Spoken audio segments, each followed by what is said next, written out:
post. I don't know if it says it in the text. I believe I wrote it in one, but maybe not the other. I had mentioned the girl from the store talking to TJ outside the bathroom just prior to this incident I'm going to read about.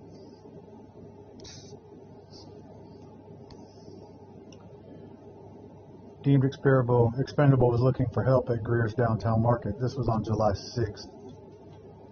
About 2 weeks ago, I was threatened, accosted, and humiliated inside Greer's downtown market on Broad Street and Government Boulevard, Mobile, Alabama, by two African American males.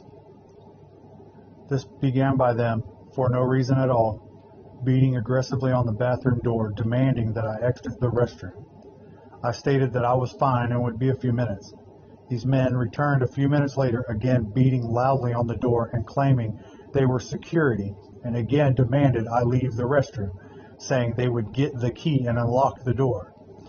I ignored their claim this time at first, and then again stated I was fine and would be a minute in the restroom. The men came back a third time, this time claiming to be police, and unlocked and began to open the bathroom door. I quickly stood up from the toilet and began to exit the bathroom, where one of the men held a taser gun towards my face, approximately 18 to 24 inches away. The entire time, the two were aggressively approaching me as I quickly attempted to get away from them. As I approached the double doors leading back to the shopping area of Greer's, the largest man, around 400 pounds I estimate, grabbed me by my arms behind me and guided me aggressively to the front of the store, where he forced me to the glass of the freezers and mashed or forcefully shoved my head to the glass as the smaller man ran his hands through my pockets. The big man threatened to throw me to the ground for using profanity during this situation. The smaller man stated, "You want to see my badge?" showing some eBay-looking purchased badge on his hip. I laughed at the man, stating, "Where did you get that? From a quarter machine?" The incident ended with the big man humiliating me further while keeping my hands forced behind me, guiding me through the rest of the marketplace, past the registers full of customers and employees, and aggressively shoving me into the parking lot, stating loudly that I was not to come back to the business. Prior to the two men accosting me, I heard reference to TJ in the hallway outside the restroom, and the mention of Mike was made in the office area of Greer's as I was forced out the doors. The next day on Spring Hill Avenue, the smaller man asked me if I got $5. I replied, "Do you still got that taser?"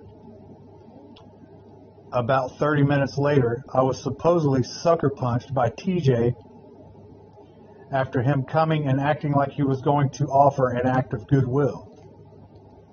Later, I believe that was Rob or Marcus Booth, who goes by Mike. I admit I am speculating as to who assaulted me, as I was hit so hard I was knocked completely unconscious and have no memory of the incident. I base my speculations on things I have heard since and on information transmitted to me through the field of infinite possibility by people who know what happened.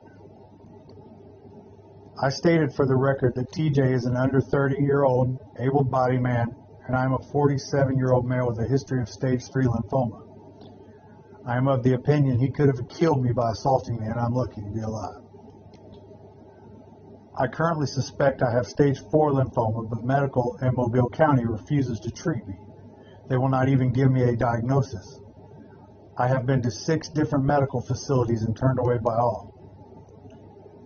This is the same TJ that continues to violently sexually assault me.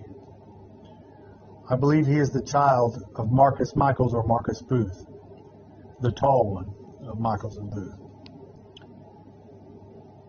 the one in a current relationship with my estranged wife, Mary O'Mara.